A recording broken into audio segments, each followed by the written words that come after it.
Ian, how are you? You're on. I can see your face at 6 o'clock. Well, I can't hear you. You're on mute. Can't hear you.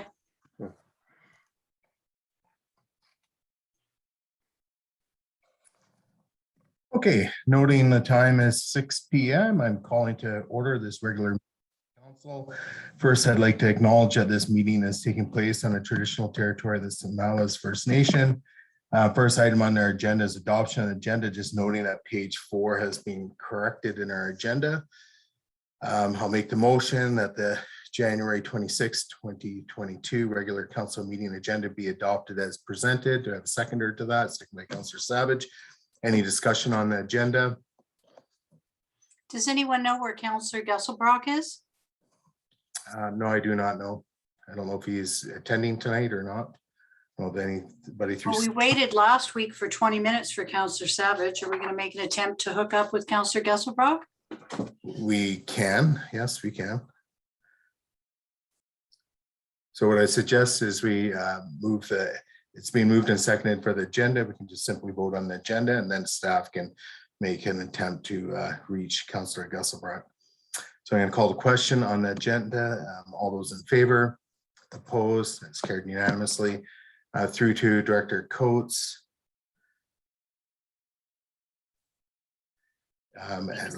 Is attempting to phone him on his cell. Okay. And Deputy Director Richardson, I don't see you on our screen. You just come in. It's because Trudy and I in the sky. Yeah, Trudy and I have to share the same one. So oh, okay, gotcha. Trudy, because she speaks more than I do. So. Yeah. Sure. Okay, and I'm just going to resend Councillor Gesselbrock's invite, and hopefully that works for him.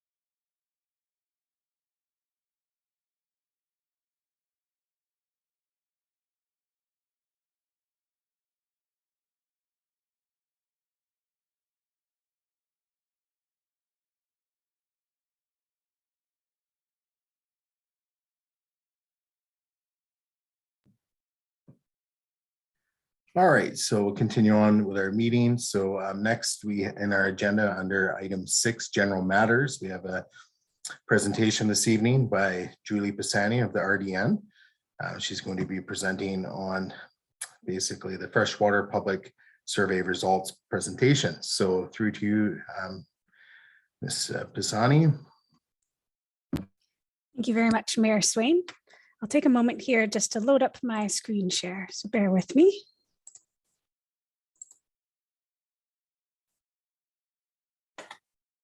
Okay, and can I get an indication if the screen share is working from anyone?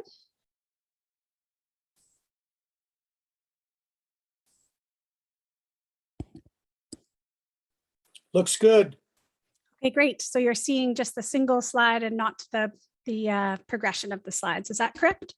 I just see a single slide. Yeah. Oh, wonderful. Okay, it's working for us. So once again, thanks very much for having me to present to District of Lantzville Council this evening. My name is Julie Pisani. I'm the program coordinator for the Drinking Water and Watershed Protection Program at the RDN, which is a regional service that serves all 4 member municipalities, as well as all 7 electoral areas in the region with water sustainability related initiatives. Today, I'm here on the direction of the RDN board, who received the full survey results of our Freshwater Perspectives benchmark survey back in October 2021. And upon receiving the full results, provided staff direction to present to each municipal council the results of each municipal related findings from the survey. So a little bit of background and the objectives of the Freshwater Perspectives survey here. The main objective of this research was to gain a better understanding of our community's perspectives, behaviors, and priorities concerning freshwater resources in the region. So this includes measuring the importance of local freshwater issues, better understanding the reasons that residents conserve water, determining this water conservation and preservation habits, behaviors, and actions, identifying barriers to outdoor water conservation, measuring awareness of local rain gardens, measuring awareness and involvement in the RDN's Drinking Water Watershed Protection Program, measuring the awareness of drinking water sources and watersheds, and to obtain suggestions for things the RDN can do to preserve and protect local freshwater supply beyond what we're already doing. So the methodology was mixed methods that used both telephone and online surveying. It was conducted between June 28th and August 2nd, so over the month of July, essentially, by a professional market research firm, Ipsos. So there was random digit dialing by area, which was the focus method used within municipalities. This was augmented as well by randomized mailouts, which included a postcard containing a survey URL so that people could participate online. And this was the focused approach for the electoral areas with about 10,000 sent. Residents who received a phone call could also opt to complete online instead, so there was flexibility there. And ultimately, 800 were completed by telephone and 593 were completed online. The aim overall was to strike a balance across age, gender, location, and demographics within the region. So this infographic here just illustrates the weighted sample characteristics. So the idea here is that all the survey results were then weighted according to the real demographics within the region, so that the survey results would reflect the true distribution of community population and characteristics. So as you can see, just some of the statistics here, majority of the respondents were homeowners directly. Many of the respondents have lived in the region for some time, with the average of about 22.8 years of residency in the region. And most respondents were from single detached housing as opposed to the multifamily. And more than half were in the 55 plus age bracket. And again, this would be representative of the region as a whole. Now I'll get into a summary of the results specifically pertaining to the District of Lantzville. So there were 73 surveys completed by residents of the District of Lantzville out of the total 1,393 surveys completed across the region. Now, I will note that this amount is a small base size, being less than 100. So the results do come with the caveat to be interpreted with caution because of that. So I'm getting into the results here. And first off, we'll look at the category around awareness of drinking water source. So 40% of respondents reported that they get their drinking water from a private well, and 13% of respondents from Lantzville identified that they get their water from a municipal operated system, though this should likely include the additional 14% that incorrectly, close but not quite, identified that the regional district of Nanaimo was their source of drinking water. 10% of Lantzville respondents stated that they didn't know where their drinking water came from. In terms of awareness of watershed, this is pertaining to not where the drinking water comes from, that comes out of your tap, but where you're situated in terms of the surrounding land or watershed catchment area that you live in. So 30% of respondents from Lantzville correctly identified that they live in the Narston Creek watershed. 61% stated that they did not know which watershed they lived in, and this was the highest of all areas and municipalities. Not surprising, because there aren't really well-defined large watersheds within the District of Lantzville, and more so characterized by smaller creeks. And so this does, identify an opportunity to build more awareness within that district. And then in terms of awareness of the DWWP program itself, 35% of Lantzville respondents cited that they are indeed aware of the RDN's Drinking Water and Watershed Protection Program. And interestingly, 44% reported that they'd participated in at least one DWWP activity, illustrating that sometimes folks are participating in these activities, but not necessarily making the connection back to what program it's associated with. Now, in terms of priority issues, the vast majority of District of Lantzville respondents ranked all of the freshwater issues that were listed as important. So they didn't discriminate. All issues were given high weight in terms of importance. So this includes the availability of water supply for long-term community needs, seasonal droughts, the effect on ecosystems, the retention and restoration of streamside vegetation for the protection of water quality, as well as access to freshwater recreation locations.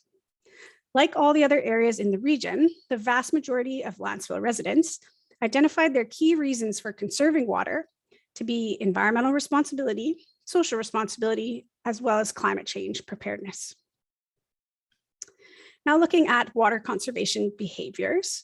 So 79% of Lantzville respondents have a lawn, and among them, 87% let their lawn go dormant during the summer by not watering it.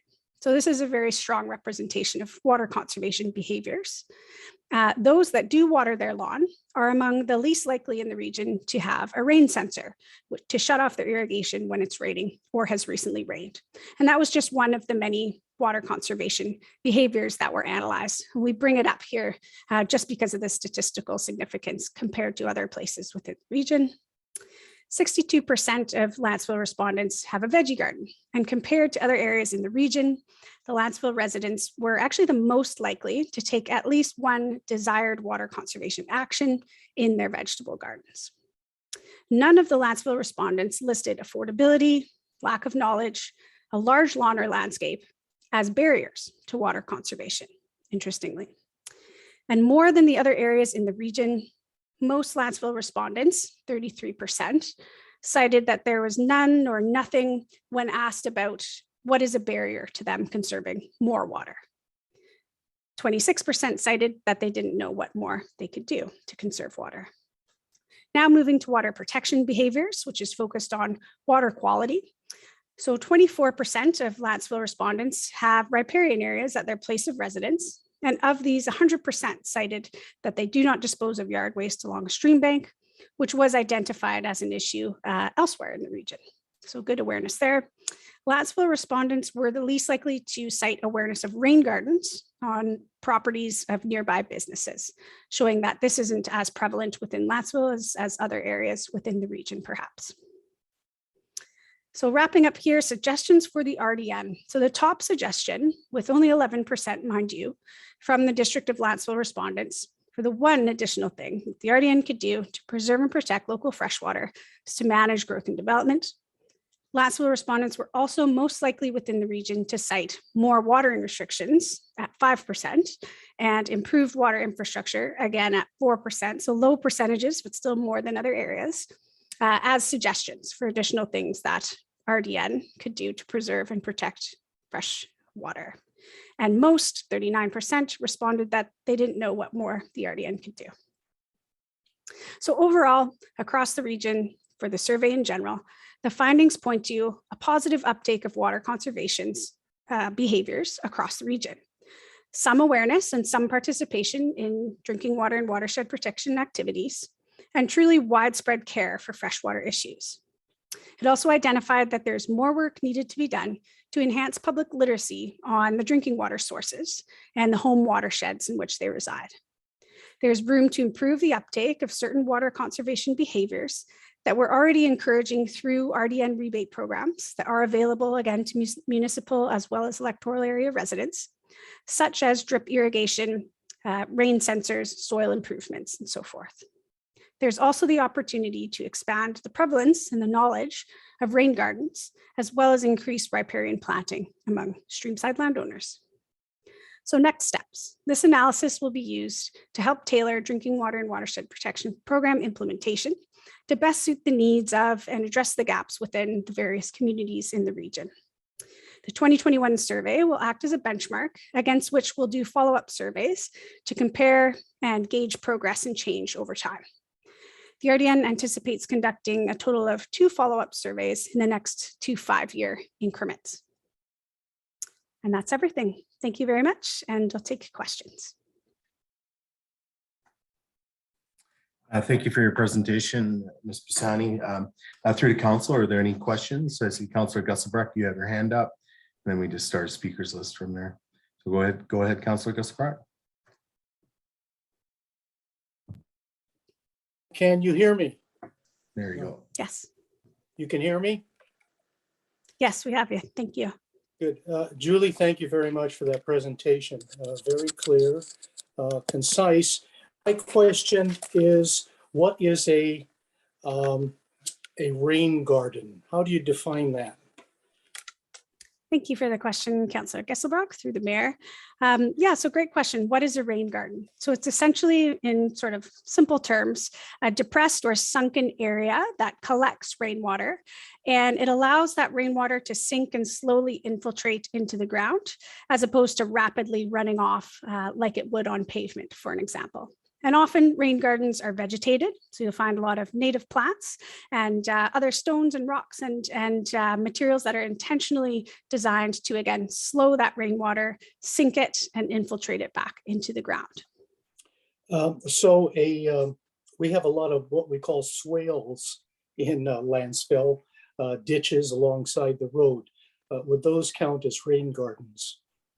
Certainly, that's within the same category. It's serving very similar purpose, yes. So that is another education piece I think you've identified, is sort of, yeah, expanding just the general public's understanding of what is a rain garden, but also what are the swales and ditches and the purpose of those features in the community as they already exist. I suspect there's a lack of knowledge here about rain gardens, since I believe the newest one we may have is on our main drag on Lantzville Road in the newly prepared downtown core, where there are definitely rain gardens put in to divert the water. So I guess we can be excused from not really knowing, because we don't have that many, except for swales alongside the road, of which we do have a lot. Thank you very much. Certainly. Thank you, Councillor Gesselbrock. I'll just kind of touch on your last point by saying there is an opportunity for the RDN to support District of Lantzville with things such as interpretive signage that could go alongside some of the community infrastructure that exists, such as the swales and rain gardens. And in that way, we can continue the public education and awareness of things to take pride on, such as that green infrastructure in the community. So thank you very much. So how would that, how would we request that? Where would that come from? From council?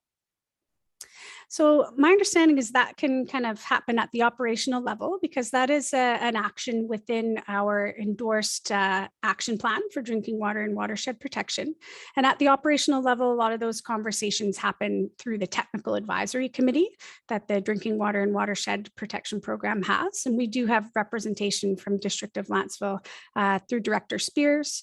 And so that might be one place to start those types of conversation at the staff level. And then I would turn to Lantzville staff for direction on what should come to the council level for decision making in that respect. Hope that helps. Thanks.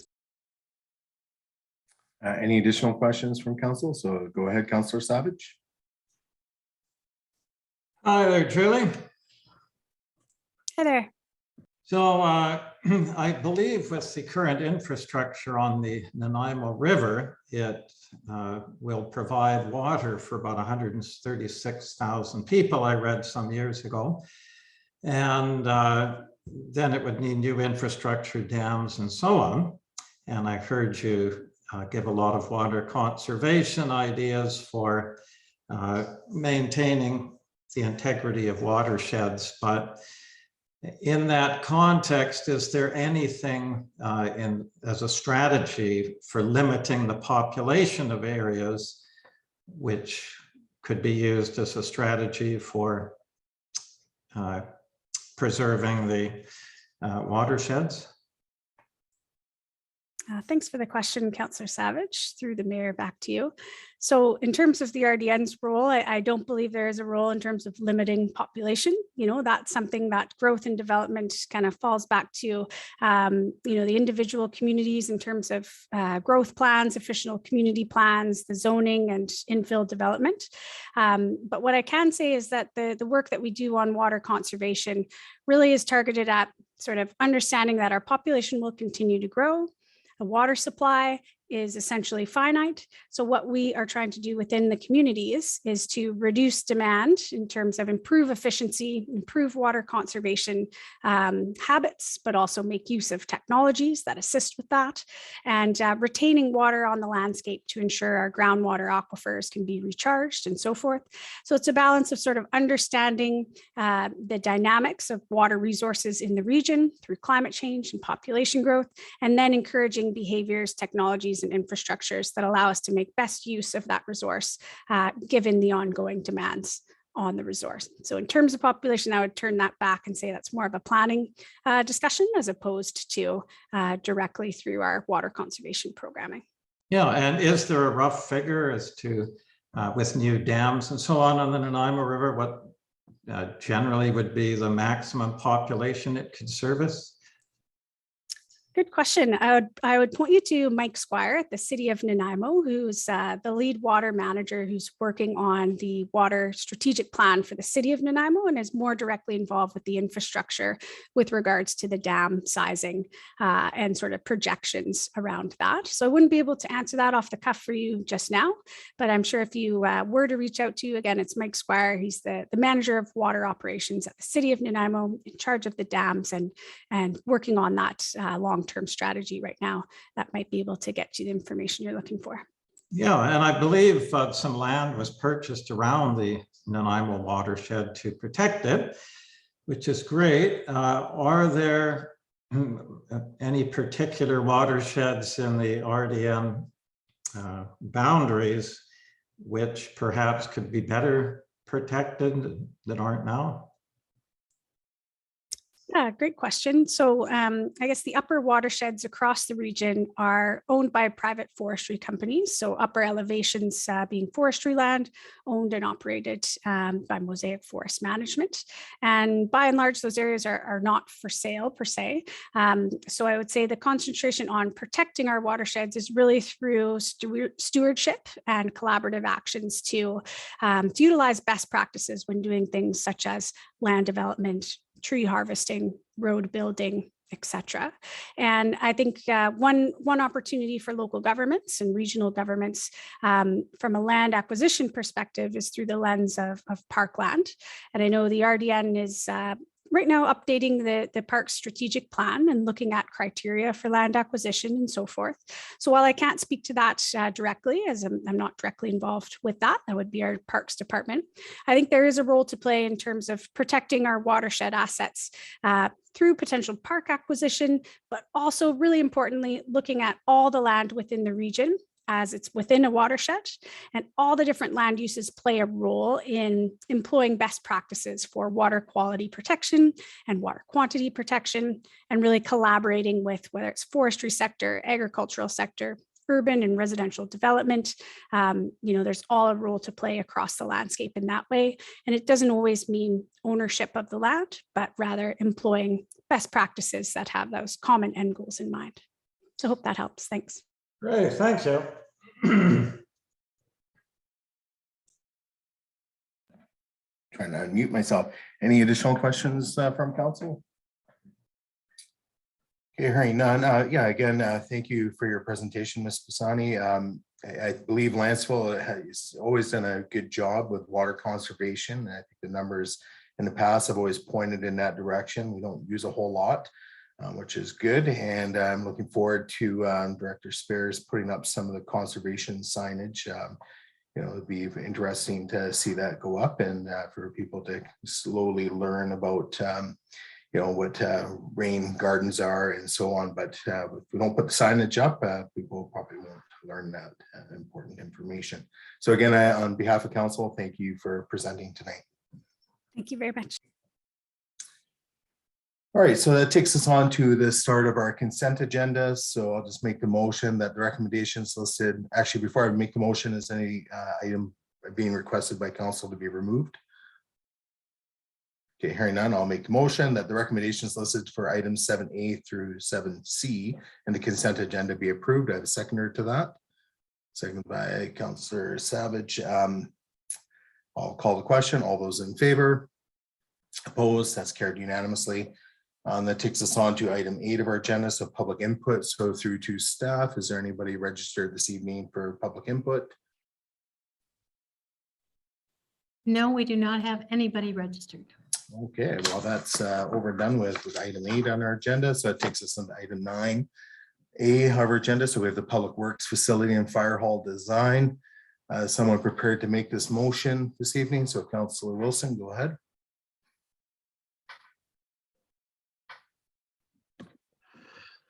Public Works Facility and Fire Hall Design, that KMBR Architects and Planners be awarded the contract to design a new public works facility and fire hall for an estimated price of $444,000. Okay, and do I have a seconder to that? So seconded by Councillor Gusselbrecht. Through Councillor Wilson as a mover, you're free to speak to it, and then Councillor Gusselbrecht. I believe this has been a strategic priority of ours to move on this since we were elected. From the very, very beginning. So I can get behind this. I believe it's something that is needed for the district in terms of future planning, and yeah, I support it. Okay, and through to Councillor Gusselbrecht. Yes, I agree with Councillor Wilson. As to why KMBR Architects, I've read the staff report, which went through the other applicants for this, and the report from staff seems to make sense to select these particular architects and planners. We've had quite a bit of debate at a prior council meeting when we made this recommendation and instructed staff to put out a RFP. So this is just another step, as Councillor Wilson said, in our strategic priority to not only secure land, but to secure things like a fire hall for the future. There's probably no other institution in a municipality that's more important than the fire hall. So I'm 100% behind this. Thank you. Okay, additional speakers of council. Okay, Councillor Savage, go ahead. Yeah, the fact of the matter is we have a 5-acre piece of property in a prime location. The question we should be asking, what is its best use for the least cost?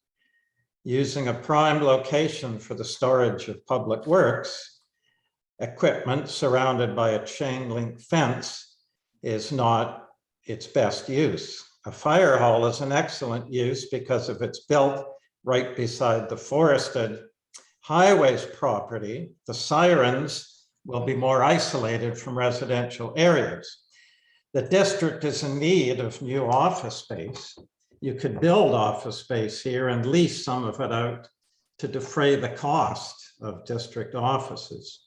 Or if you changed the CS zone for this land to allow residential above offices, you could put office space on the ground floor with 2 stories of condos above. The profit from the condos will pay down the cost of the office space. This is a financially efficient way to use the land.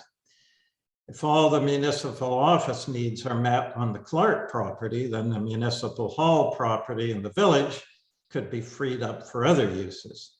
Lantzville paid $25,000 for a daycare study, and the province is giving a lot of grant money for daycare buildings. If the province pays for the expensive 1st story for daycare at the Clark location, the district can pay a lesser cost for more offices on the 2nd and 3rd floors. These approaches are financially efficient, but using prime property for equipment storage, I don't believe is. And the Parklands Mobile Home Park is right across the street. It's a lovely neighborhood, I find. For them, I'm sure an industrial storage yard would be less desired than other uses. And I'm sure all the new homes will not want to be close by to an industrial storage site. Green space and boutique condo buildings with office space would be more desired, I'm quite sure, by the neighborhood. The foothills has already offered land for public works storage, So this is where the storage should go. Why? Because good long-term planning means acquiring a big pieces of land for the long-term growth of public works. One might want 10 acres. Parksville's public work is 10 acres. In 2019, Cumberland purchased land for new public works, and 2 of the 4 lots acquired total 28 acres. They will be using one of these 2 lots for public works, which would be around, one would guess, 14 acres. So that's long-term planning. The fire hall should be left a good portion of the 5 acres, so it has room to grow. Qualicum's fire department sits on about 2.5 acres adjacent to parkland. Unused land on Clark Drive can maintain green space until needed. This green space can be used to buffer all the new homes from the fire hall sirens. The green space can have a training circuit for firemen and kids aspiring to be firemen, as well as a public walking trails incorporated with the Forest Highways property. If you just put in an industrial storage yard with a fire hall with sirens, you're devaluing the nearby soon to be brand new homes right adjacent to this property.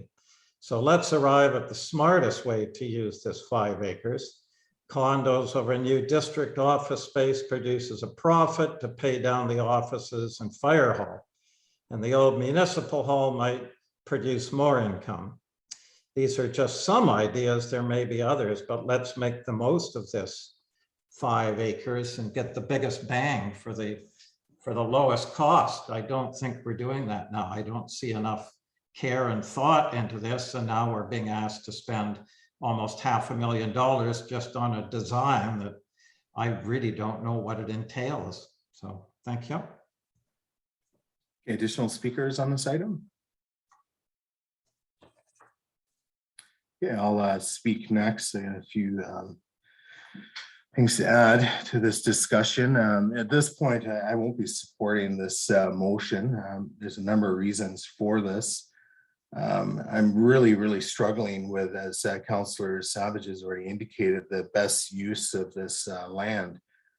We have a 5 acre parcel. I don't object to the fire hall going there, but in terms of creating other synergies with the use of that land, I think we're maybe moving this process along too quickly. I think, one thing we have to look at is, even with our municipal hall, we're busting at the seams. We're running out of space. And when we're going into this design and build and so forth in the future, I think this would be the opportune time to actually do that. And maybe that would include public works or public works meeting, change rooms, whatever. But I just think at this point, we're not considering other things that could potentially save the municipality a lot of money. Why create parking lots, everywhere when you can just have the same parking lot that can be used for the fire department as can be used for the district hall? It's not a 24-hour use site, and so I think there's a lot of time that can be shared with the resources that we'd be putting in. I just don't think it's a great use of future tax dollars down the road. The other thing I really struggle with here is what's precipitated a lot of this is securing land for the fire hall, the future fire hall, which we have done. It is a strategic priority. But as we all know, based on our ministry meeting, the interchange to go in at Superior Road is way off into the future.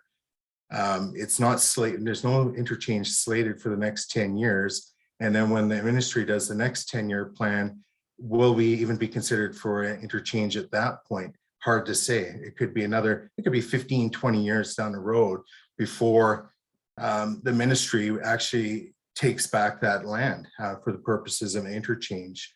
The ministry has identified for the Nanaimo Parkway, as you recall, there's going to be, I think it was 2 interchanges for some of the high crash areas along the parkway, the more priority intersections. So And there's other ones that'll be ahead, I'm sure, of Superior Road.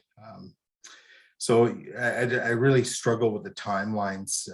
It seems to me we're really rushing ahead, and I understand it's important to have a design in place, shelf ready in case a grant comes along. But, when you look at just the cost of a fire hall being in the $6 million range plus, and then you're adding on the cost of a public works yard and so forth, there's going to be a lot of money, and will we be in any kind of financial position to be looking at doing that in the near future? It doesn't make a lot of sense when there's no real pressure to do it, because we're going to have that land, where the current fire hall sits for quite some time. So I struggle with the timing with this. I feel that this should be kicked back to strategic planning, and we can look at other things to incorporate in there. But to spend nearly $500,000 on a detailed design, and we don't even know what the design process is going to look like. I've done a bit of research in the last day or two, and looking at what Qualicum Beach did over 7 years ago now, and doing their new fire hall. And there's a lot of information on there about their process. I know nothing about the process that Lantzville is going to be undertaking, yet I'm put in a position where I'm going to be forced to vote on a $500,000 expenditure. It doesn't sit well with me. I think at this point I'll stop speaking. I'll let others have a crack at this, and I may have more to say. Additional speakers of council. Councillor Gusbach, you have your little yellow hand is up, just so you know. Yeah. That's because I'd like to speak. Oh, okay. I didn't. I was asking if there's additional speakers, so you'd like to speak. Go ahead, Councillor Gusbach. I take it we're still putting up our electronic hand if we want to be acknowledged. Well, we can use the electronic hands. We haven't been doing that for our past council meetings. It's been a combination of physical hand and yellow hand. So I didn't know if it was a carryover from the previous. I guess I've been sitting at the RDN table too long. It's all electronic hands. But anyway, I listened to Councillor Savage and talking about commercial space with residential above. It seems to me that's exactly what I've seen on our website with respect to the Village South proposal. So I think that will be coming before council. I'd like to ask through the chair to staff, is it the recommendation of both the fire chief and our director of public works that this 5-acre site on Clark Drive be utilized for the fire hall and public works building?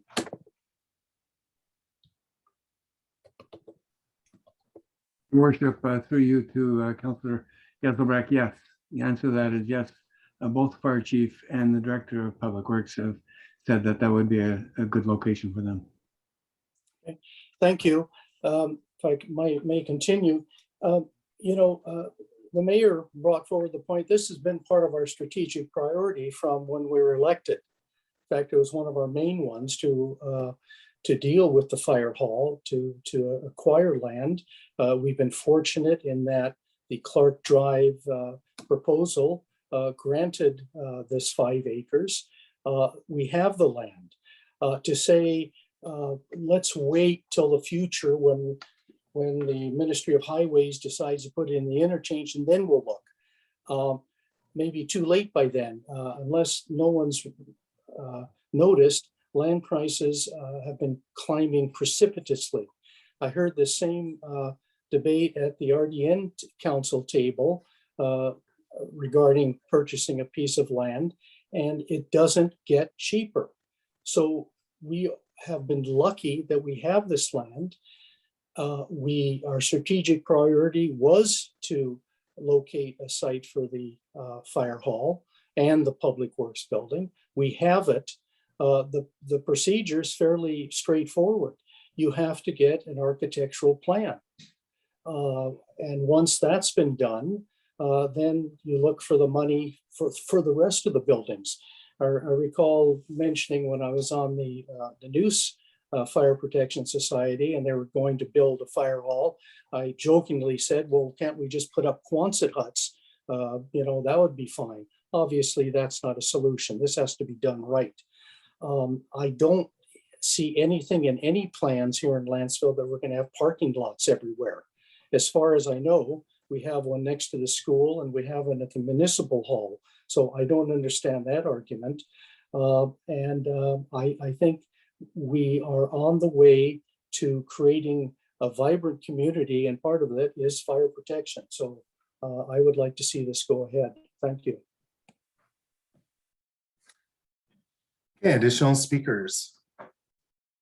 Okay, go ahead, Councillor Wilson, and then Councillor Savage. Just more of a question for you, Mayor Swain. You mentioned the process. Could you maybe elaborate just on, you feel like you have been aware of the process, or I just would like you to expand on that. The process is, I have no idea what KMBR architects and planners will be actually doing, what their process is going to be in designing the fire hall, as well as the public works. And just out of curiosity, like, is that not something like, can we have staff maybe expand on that? I don't think it's like, I wouldn't think that this is just going to be them, you know, we're cutting them a check and they're designing this this building for us without any input. I'm sure that, I don't know if Director Limshu is on the phone, but if he could maybe elaborate a little bit more on the process in a second. And with respect to the location, we're not talking about I mean, yes, it's a 5-acre piece, but it's not, you know, it's fairly close to the highway. It's very central for our community. For a fire hall, I think the location is, you know, is pretty good. And then on top of that, for a public works yard, it is fairly close to our current public works yard, which I would argue is very inadequate, the building and the location of it. This is something that I see as something that we need for Lantzville, and we unanimously as a council agreed on this 4 years ago. But I would really be interested in learning more about the process to help satisfy your question, Mayor Swain, but also just for my benefit as well. So Director Limshu, if you could please expand on that, that'd be great. Yeah. Can everybody hear me? Mr. Mayor, through the council. Yeah, as part of the process, each consulting firm that submitted a proposal was required to outline a process for how they would go about designing the building.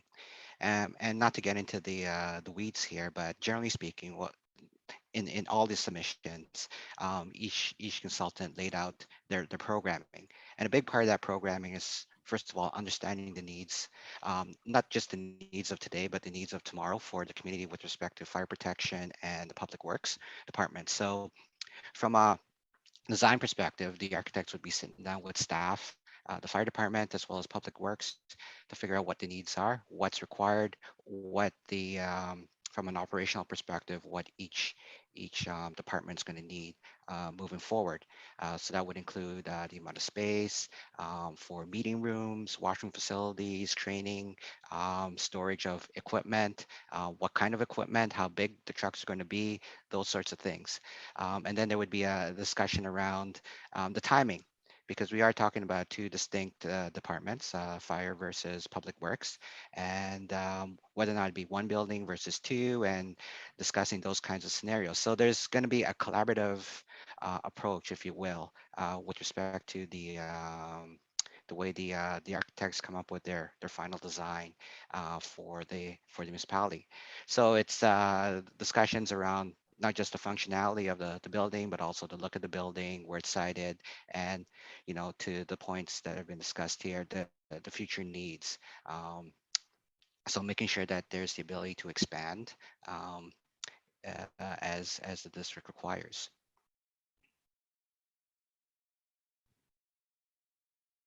Councilor Wilson, do you have any follow-up? No follow-ups. Thank you. Okay, through the rest of the council. So I think I had Councilor Savage on next. Yes, thank you. Well, that certainly underlines my point, is I don't know what I'm approving. So we're now approving the better part of $500,000. and we don't know what it's for. It hasn't even been decided yet. And I believe in lots of input. When I do projects, the more input I get, the better. Absolutely can't think of everything. I love ideas. I welcome them. So I would prefer a process where a lot of people can give input as to what they'd like to see in the needs of public works, fire hall, or whatever it is. But we're now approving this amount of money and we don't know what it's approving for. I've wondered, what does it mean, office space for public works? Or I have no idea how big that office space would be, what requirements would be. Are we talking an office space right beside the fire hall, some distance away? I have no idea any of this. And for me, I remember seeing a video in Qualicum that was about an hour and a half long, where it was the public, it was a public meeting talking about their new fire hall. I'm just not seeing any process here whatsoever. And with this amount of money, whatever it's going to cost, and the costs always seem to be higher than what the estimate is, I like to be smart about financing these things. And I like the idea of producing money off this 5-acre site in the way of residential, if we change the zoning, or leasing out office space to help pay down the cost. But you can't do that right beside a fire hall because of the sirens. And you can't do that particularly right beside a public works storage area for their equipment, because it's not a desirable place for residential. So I'd like to think about these things. And when you think and invite input, you get good ideas, smart ideas, financially sophisticated ideas. So we're not just proceeding, spending this money now, and then I saw there was talk of borrowing this money. Well, I certainly don't believe in that. That's taking a huge chunk of the total amount we can borrow. I like to make sure we have a large borrowing amount in case emergencies come up. So I think Mayor Swain's idea that it's not absolutely imminent, the fire department losing its space, is to take some more months to carefully go through this and make sure we come up with the right approach. I'm so in the dark about exactly what we're doing here. It usually projects this size, I'm used to far more thought and input and public meetings, etc., to get input on it. So, hey, Councillor Savage, it's about 3 minutes. Additional speakers on this item? And a few more comments. So with respect to the fire hall location, I don't think there's a debate about that. I think there's consensus among council that this is the right site. I don't think that's the issue. In terms of the fire hall itself, constructing it, to me, it feels like we are rushing ahead with that, and that's going to be an upcoming expense to the municipality sooner than later, and that is very concerning to me, because I've had no indication brought to me that the fire hall that we currently have does not serve the District of Lantzville. It's working. It's just there's this threat that at one point into the future that site will no longer be available to house a fire department. We all know that, but it's not going to be next year. It's not probably going to be for 15 to 20 years. So I don't understand the huge rush in moving ahead. If we look at just the price tag of $6 million and we divide that by 1,600 households, because let's face it, residents will be paying for this, it equates to about $3,750 per household. And I know Lantzville's growing and we're going to have more households added to that down the road. However, Lantzville residents will be paying for this. And I do believe that we need to understand the process more. I can't explain it in this one meeting to all the council. All I can encourage council to do is go and have a look at Qualicum Beach's webpage and look for yourself in terms of the process that they followed and how it unfolded and the engagement with the community, considering taxpayers will be paying for this. There may be some grant money. I believe Qualicum did get a little bit of grant money for some of the innovation with respect to their project, but largely in part funded through taxation. In terms of parking lots, just so there's no misunderstandings about that, what I was driving at there is if we had a municipal hall on the same site as the fire department, we don't have to duplicate parking lots. Parking lots cost a lot of money to make. That would be a cost savings right there in itself.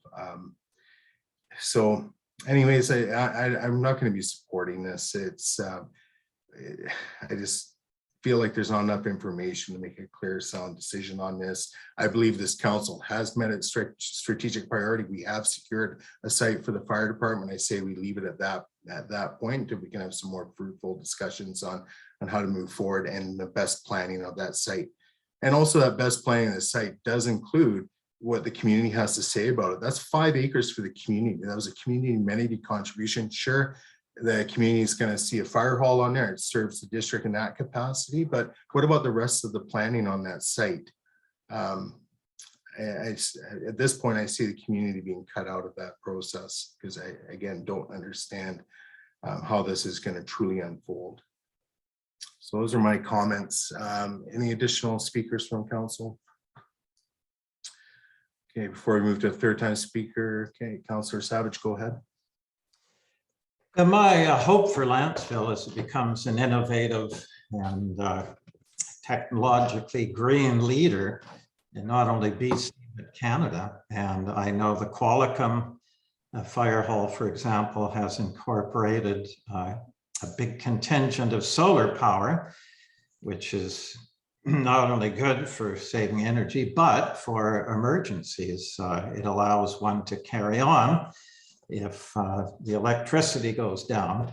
So I don't even know, I'm not even being given input on that. When you design something, you need to tell people this. I'd like to see this an absolutely cutting edge leader in terms of its green technology and terms of its innovation, let alone its architecture. Are we doing something unique? Every single public building in Lantzville, as far as I'm concerned, from this point on, should be highly unique, something with Lantzville's stamp on it to really create, a unique character, to add to that unique character of Lantzville. I'm being given no opportunity to even speak to that. That's what I mean by process. I'm so in the dark as to, I have no idea what's going to be asked of the architect. It could be the lowest standards allowed in BC. How would I know? So that's basically why I want more of a process to give input on these things and maybe to explore every single new fire hall across Canada and see just what the latest and greatest is. So I don't even know if that's being done. Thank you. Yeah, unless there's any additional speakers or information, I'm going to call the question. Okay, seeing or hearing none, I'm going to move to call in question. All those in favor? Opposed? Noting that Mayor Swain is opposed, Councillor Savage is opposed, the motion carries. That takes us on to item 10A under unfinished business. We have the Lantzville Village South Development Residential Units. This was referred from the January 12, 2022 regular council meeting. This is Councillor Savage's recommendations. Go ahead, Councillor Savage. Yes, thank you. I believe the motion is already on the table, so I'll just speak to it if I may. Residents have the right to complete information in the Village South application, and this includes being told the approximate maximum total residential units which could be constructed under the proposed zoning. At the Village South information meeting last week. Councillor Savage, we need to get this on the floor. The motion isn't being moved or seconded. All right, I'm sorry I brought that up. I thought we had made that motion last week. No. Okay, thank you.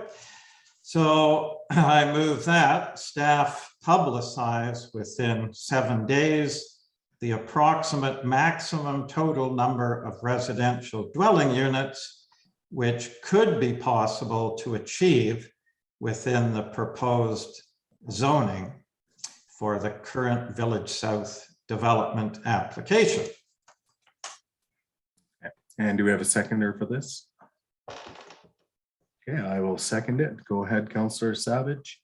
And just through the council, with respect to this, we are not going to be debating the merits of this the Village South development application. So it's important that we just keep on point with this this motion. It is strictly to do with the ask of staff to produce essentially a report. Okay, so Councillor Savage, go ahead. Yes, thank you. So I was just saying that residents really are entitled, and so is council, to have the pertinent information on development applications. And at the Village South information meeting last week, the developer rep now claims there could be 750 units instead of the 100, or instead of the 700 units he told us was his best guess at September 22nd council meeting. He also stated none of the density or features of Village South he described are legally binding, only the zoning bylaw is. This begs the question, what does the proposed zoning allow? I still haven't heard that answer. My first question to staff was November 22nd. Why cannot residents be given a realistic estimate of the total units allowed under the new proposed zoning for the Village South rezoning application? The former planner's answer to me was, this was already provided to council by the applicant. So publicly, the former planner would not give an answer to my question and absolved himself of giving information on the topic. Yet on November 8th, to sway a resident, he stated, based on the zoning, I believe it is approximately 515 units total. In the mixed area, there could be a scenario in which there is no housing. So the message is, don't worry, residents, the total units could be as low as 515 units. But so the low side of total units was given, but it's not being stated how high these units could be. So after the planner resigned, my second question to staff was on December the 9th. Can the district give an accurate range of total units achievable in the proposed zoning bylaw for the Village South application? This question was to staff for staff to answer. Yet my question was forwarded to the developer, who did not answer the question, but rather repeatedly disparaged me for asking. Okay, Councillor Savage, let's stay on point with respect to the ask that's before us. We're not going to get into personalities and so I'm just getting into the personal comments. Yep. So my third attempt is now to find out this mystery of the approximate maximum allowable units under the proposed zoning. There's no downside to knowing the maximum allowable under the proposed zoning. The public is supposed to have information about development in their community.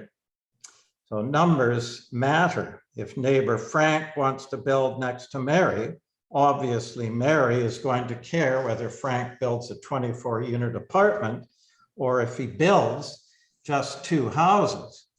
So numbers matter to residents. Numbers certainly matter to the Village South developer. That's why they want as many units as possible.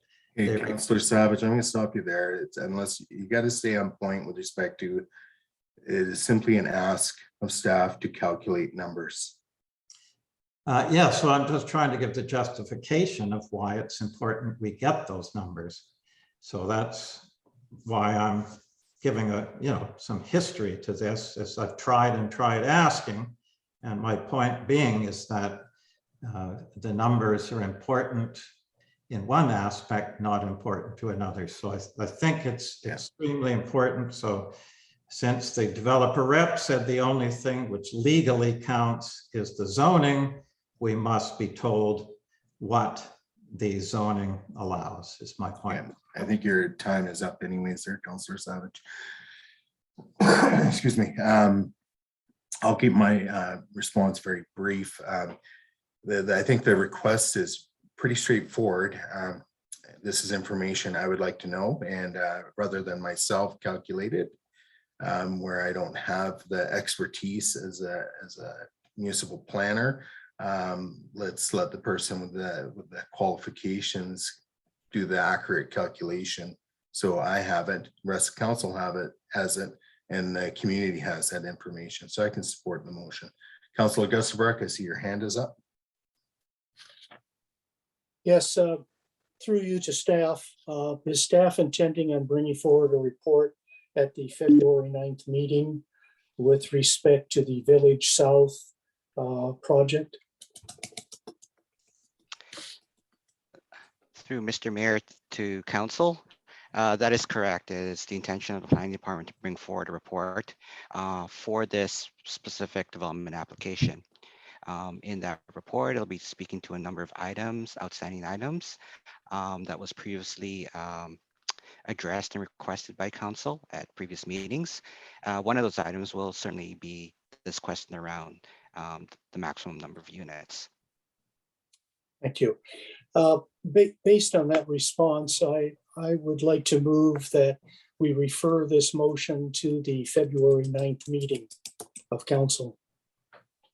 I'll second that. So a referral motion is being made to refer this to the February 9th meeting. Okay, any discussion on time, place, reason for referral? Okay, hearing none, I will move to call into question then. All those in favor and opposed, that's carried unanimously. All right, that takes us on to item 12A. So we have mayor and council verbal updates. So we'll start, I guess, on my left there. So Councilor Proctor, go ahead. Thank you. I don't have a report this week. Okay, and going to Councilor Gusselbreck next. Thank you.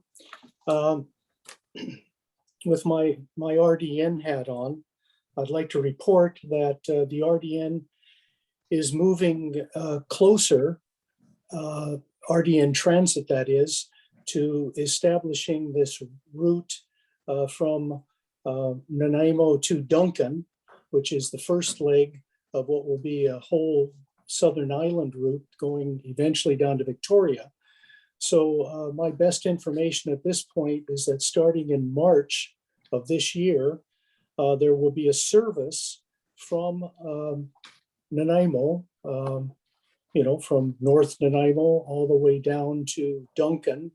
And that will be 7 round trips a day during the week and 6 round trips on Saturday, no service on Sunday. So the board hasn't officially endorsed that time date, but the information I have is that they're shooting for the March date to institute that service, which would be a big benefit to this part of the island, and then hopefully getting the Victoria leg so that we can all travel down to IMAX and back without having to drive. Thank you. Okay, through to Councilor Wilson. Okay, and Councilor Savage. Yes, thank you. I just wanted to mention how amazing our residents are. And our little bus shelter in the village has so much activity in it in terms of the library, exchanging books and so on. It's I've never seen it as vibrant as this year. with the amount of books that are dropped off, the amount picked up, the turnover is phenomenal. I was there today, and there were about 7 pairs of reading glasses being offered to the public, which will be very helpful to some people. I'm sure they'll be gone fairly quickly. So my point being, it's quite surprising how innovative people are, the things they come up with. So it's becoming a place of real sharing things and exchanging items, including books. So I just thought I would mention that. Thank you. And for myself this evening, I have no updates. So that takes us on to our next item in the agenda, so 12B. So we have the Pierce Woods Marine Park. I gave notice at the January 12, 2022 meeting with respect to this motion. I will read the motion now. I did modify the motion by 1 word, and I'll point out after I've read the motion. So that staff prepare a report for council's consideration outlining the necessary works to make the Pierce Woods Marine Park open to the public for the spring of 2022. I have a seconder for that. Okay, a second by Councillor Savage. Discussion on the motion. So what I've done is I've basically amended the motion to remove the word accessible and add the word open. So that's the modification to the motion itself. The reason why I brought this motion forward is this isn't to replace any kind of future planning or master plan or park plan for the Pierce Woods and Marine Park in the future. It's just to simply open it up to the public for this year. So what I would like to know from staff is what steps need to be undertaken or what works need to be undertaken to actually open the park to the public so they can go down and walk it. And maybe there's no vehicle or traffic, but maybe they can walk down there. They can use mountain bikes or what have you. Considerations for potential like porta potties, so people are not going to the bathroom in the bush and so forth, and any other necessary works that need to occur before the public are allowed to go freely onto that land that we have acquired for the public. So that's the intent behind the motion. At some point in the future, we'll have to obviously look at doing a master parks plan for this park. It is a real jewel, and but also figure out, where are we going with this park? What direction will we be going in? Will it be just to simply keep it as a kind of like a nature reserve, or are we going to take it in a slightly different direction? So that's my justification for the motion. Through Councillor Savage's seconder, if you have anything, and then we'll open it to the. Yes, thank you. My comments are in support of this idea. I'd love to know that too. And also my comments are for staff's consideration as to what might be the minimum they're considering for works for the public. And there's one key component to this waterfront park relating to this, which I'm not sure many have noticed, but there's a long, thin park on Southwind Drive. It goes all the way down the hill, almost to the railway tracks, where the railway goes under the highway, and the waterfront park is right there. Where this park ends is surrounded by a 13-acre vacant property, no house on it. When this property develops, this park strip can be expanded. A road and parking lot could be established for the waterfront park, and park goers could walk under the highway right to the park. So the Winds and Bayview Park Drive area can eventually have their own beach access. So in the long run, there may be no need to have a large parking lot, an oversized parking lot right in the park with a dangerous exit onto the island highway. And this is important because exiting the park at the highway is not particularly safe. at afternoon rush hour, one has to get into the speeding traffic, then quickly get over to the left lane to turn left at Bayview Drive to head back into Lantzville. But you're stranded in the left turn lane with vehicles flying at 120 clicks going both ways. So eventually a parking area accessed off Southwind would be a great improvement in safety.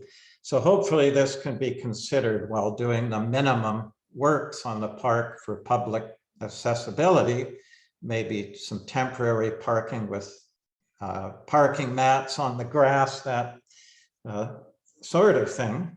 And another point relating to this motion is luckily a member of the Pierce family lives in Lantzville.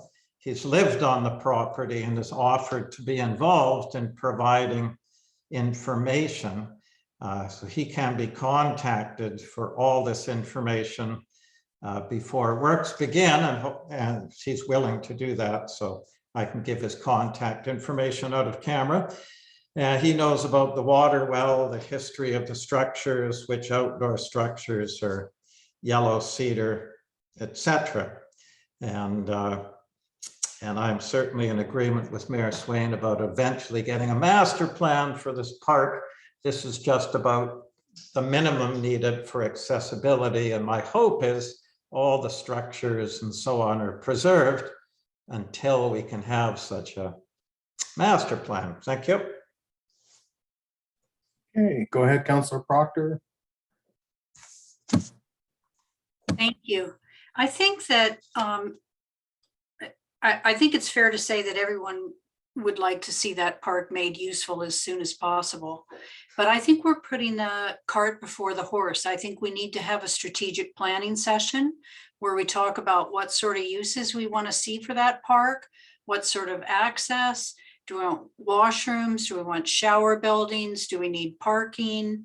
I really think that we need to have our strategic planning section that the staff asked us to have before they prepared us any reports, and then ask for reports because staff does work around all of our strategic priorities. So through you, Mayor, to CAO Campbell, do you have enough information from council to be able to write a report about how to open up that park at this point?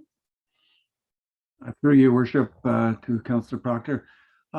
As I've spoken with the mayor previously, the report that we would provide is asking for direction from council, because at this point, staff really don't know what council visions for that park, whether it's a passive park, whether it's an active park, you know, having ball fields in it, having soccer pitch, washrooms, etc. So we really don't, from a staff perspective, we don't know what council wants, what council's vision is for the park. Until we know that, it's going to be very difficult for us to provide you a report. We can provide you a report that we can provide, you know, that we require parking at the park if we're going to have accessibility this year. There's two things that are going to happen this year that are budgeted for right now. Is two surveys, which is the survey of the park itself, and then the what is it? Director Spears, what are the two surveys? The archaeological survey. Archaeological survey. So both of them have to be done this year before we even let anybody come into the park or have open the park to the public. So those two things have to happen, and we have to have direction from council. Thank you. So given that information, I would like to refer this motion to our strategic planning session, because I think we need to work together as a council on how we want this park to look before we ask staff to create a report. Okay, so a referral motion is being made, and then Councillor Gusbrack, you're seconding the referral motion. Okay, discussion on the referral motion. So the mover, seconder, fine. For myself, at this point, the strategic planning session has not been rescheduled. A lot of that just has to do with what's going on with COVID right now in this fifth wave with Omicron and so on. And if it fizzles out, then hopefully we'll be able to potentially move to having an in-person strategic planning session at a large venue to accommodate everybody. But we'll have to survey council to figure out when that's going to be. I'm not personally opposed to that. In terms of the strategic planning piece and what council thinks is best for that part, I struggle with that. It's a community park, should be formulated on community input. So that's pretty simple. Other than that, yeah, I can support the referral motion at this point. We've already heard now from staff this evening that there's 2 things that are going to be happening. My concern is just so people don't get charged with trespassing. That's all. And people have expressed to me that they would like to go down or have a look around. But anyways, we can discuss that later. Councillor, I think Proctor, you had your hand up first, and then Councillor Gusselbrock. Councillor Gusselbrock had his hand up first. Thank you. Yeah, go ahead, Councillor Gusselbrock. Thank you. A couple of things through you to staff.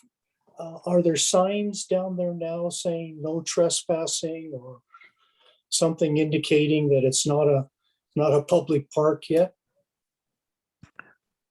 Through your worship to Council Gusselbrock, yes, there's signs up for no trespassing at this time. They were placed there with direction from MIA.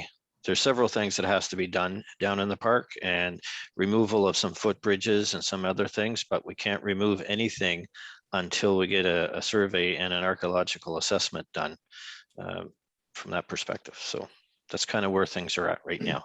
Can you give us a timeline as to when a proper survey might be done and when the archaeological survey would be completed?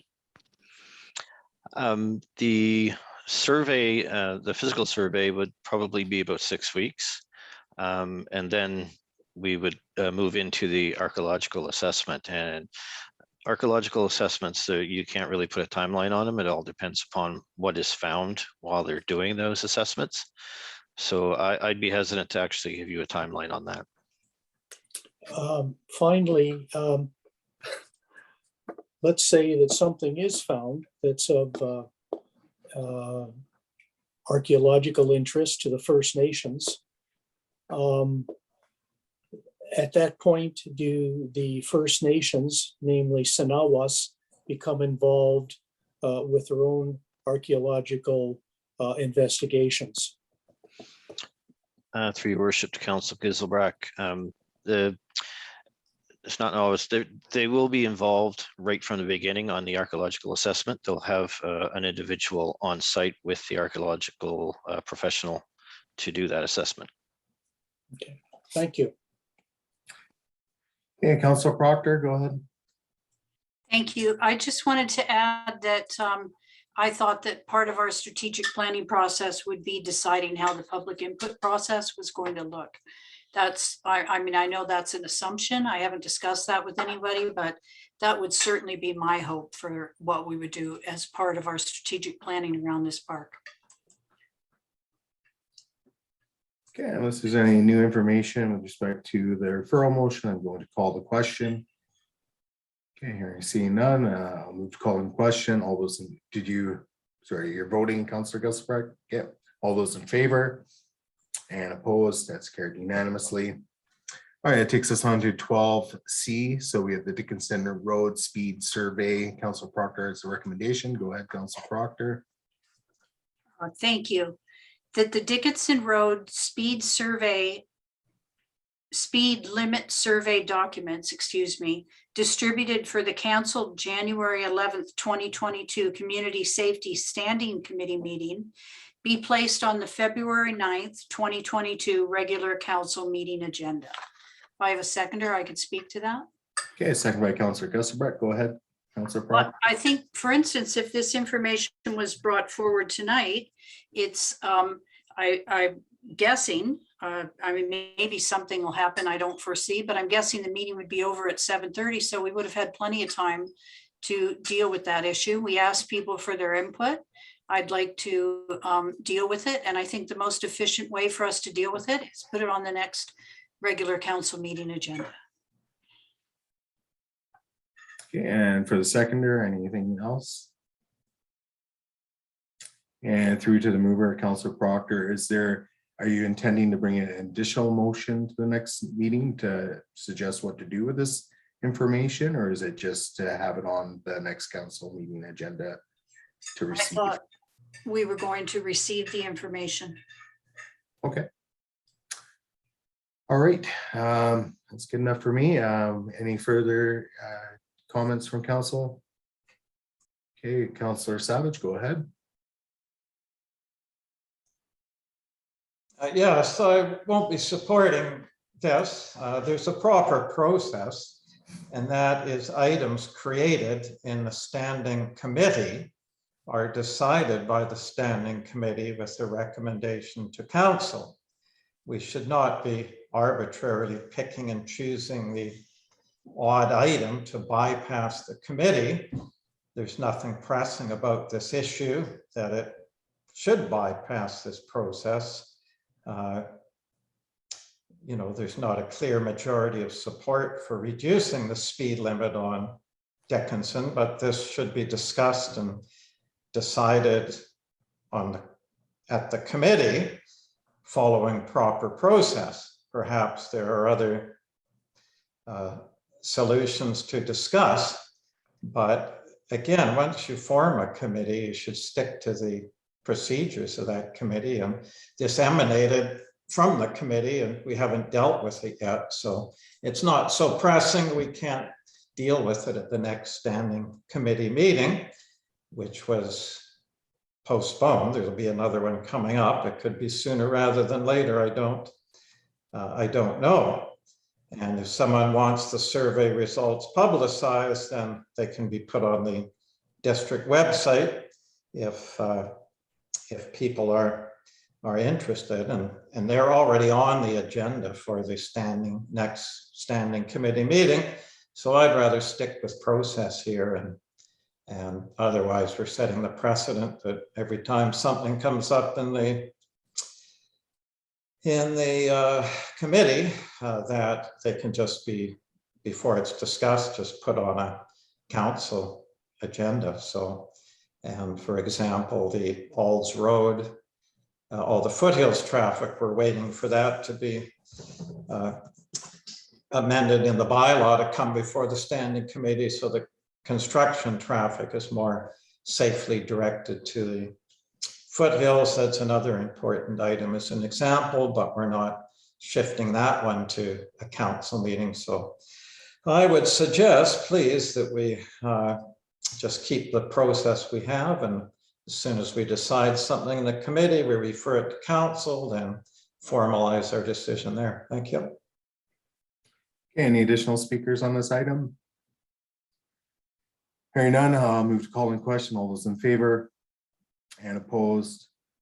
Noting that Councillor Savage is opposed, the motion carries. Any late items to be introduced? Any notices of motion?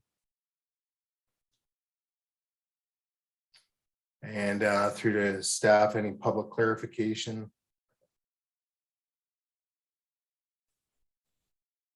We've not received any. Okay, thank you. And considering we've gone through our entire agenda, it was rather short. I declare this meeting adjourned. Thank you, everybody.